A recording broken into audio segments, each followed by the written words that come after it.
అబ్దుల్ కలాం గారు పుట్టి పెరిగింది రామేశ్వరంలోనే. రామేశ్వరంలో మెయిన్ గా 2 శివలింగాలు ఉంటాయి. ఒకటి హనుమంతుడు తెచ్చిన స్ఫటికలింగం, ఇంకోటి సీతమ్మ ఉసుకతో చేసిన శివలింగం. రాముల వారు రామసేతును ఇక్కడ నుంచి లంకకి కట్టి అక్కడ తన భార్యను బంధించి తీసుకెళ్లిన రావణాసుడిని వధించారు. కానీ రావణాసుడు శివయ్యకి వీరభక్తుడు, ఇంకా బ్రాహ్మణుడు కూడా. రావణ వధ వల్ల రాముడిని బ్రహ్మహత్య పాతకం వెంటాడింది. దానికి ప్రాయశ్చితంగా శివలింగాన్ని ప్రతిష్ఠించాలని చెప్పి నిశ్చయించుకున్నారు రాముల వారు. వెంటనే ఆంజనేయుడికి హిమగిరిలో నుంచి శివలింగం తీసుకురమ్మని చెప్పి ఆంజనేయుడిని కోరారు. ఆంజనేయుడు రాక ఆలస్యం కావడంతో సీతాదేవి సముద్రం ఒడ్డున్న ఇసుకతోనే తయారు చేసిన సైకత లింగానికి పూజలు నిర్వహించారు. కొంత సమయానికి హనుమంతుడు కూడా శివలింగాన్ని తేవడంతో దానికి కూడా పూజలు నిర్వహించారు. హనుమంతుడు తెచ్చిన లింగమే స్ఫటికలింగం. రాముల వారు ఇక్కడ ఈశ్వరుని ప్రతిష్ఠించారు కాబట్టి రామేశ్వరం అని పేరు. సముద్రంలో స్నానం చేసి దర్శనానికి వెళ్ళాం. లోపల 23 బావులు ఉంటాయి. ఒక్కొక్క బావి నీటికి సపరేట్ ఔషధ శక్తి ఉంటది.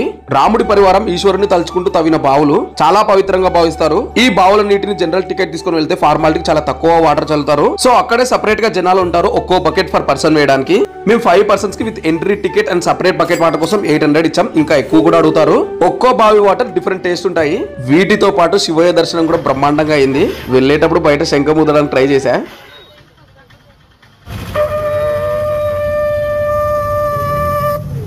ప్రపంచం అంతా ప్రశాంతంగా ఉంటుంది.